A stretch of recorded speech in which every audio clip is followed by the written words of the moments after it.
what makes Nurse Ratched one of the most terrifying villains in film history? It's not violence, it's not anger, it's something much worse. Control disguised as care. One Flew Over the Cuckoo's Nest isn't just a great film, it's a cinematic triumph.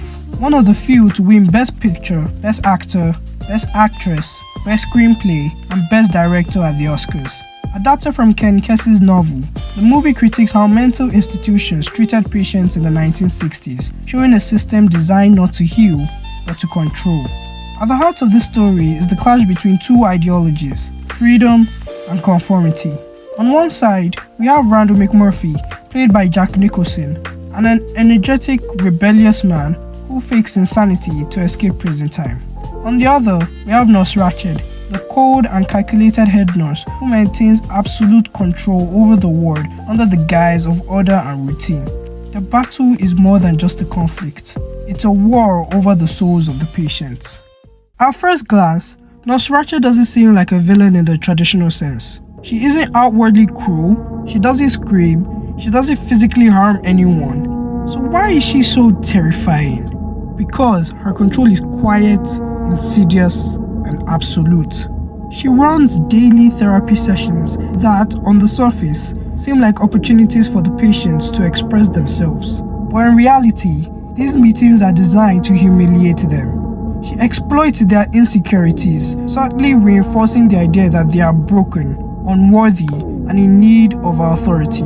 Instead of helping them heal and regain independence, she manipulates them into staying dependent on the institution, ensuring that they never challenge her power. And the worst part, it's so subtle that even the audience might initially believe she has good intentions. Enter McMurphy, a man who doesn't see the patients as defective. He treats them like regular people, encouraging them to have fun, laugh, and make their own choices. He doesn't see them as subjects to be managed. He sees them as human beings who deserve freedom. Take the World Series scene, for example. McMurphy rallies the patients to vote to watch a baseball game, and he wins the vote, but Ratched still denies them. Instead of giving up, he pretends the game is playing, narrating it with such enthusiasm that the patients join in, cheering as if they were actually watching. In that moment, they experience joy, not because of Nurse Ratched's structure, but because of their own ability to choose happiness. And this is exactly what terrifies Nurse Ratched, the realization that she's losing control. Ratched doesn't just dislike McMurphy, she sees him as a threat to the very system she upholds. She believes that strict control is the only way to maintain order, and McMurphy's influence is poisoning the patients with dangerous ideas. Ideas of self-worth, independence, and rebellion. When Billy, one of the most fragile patients, finally gains confidence thanks to McMurphy's encouragement, Ratched immediately shuts him down.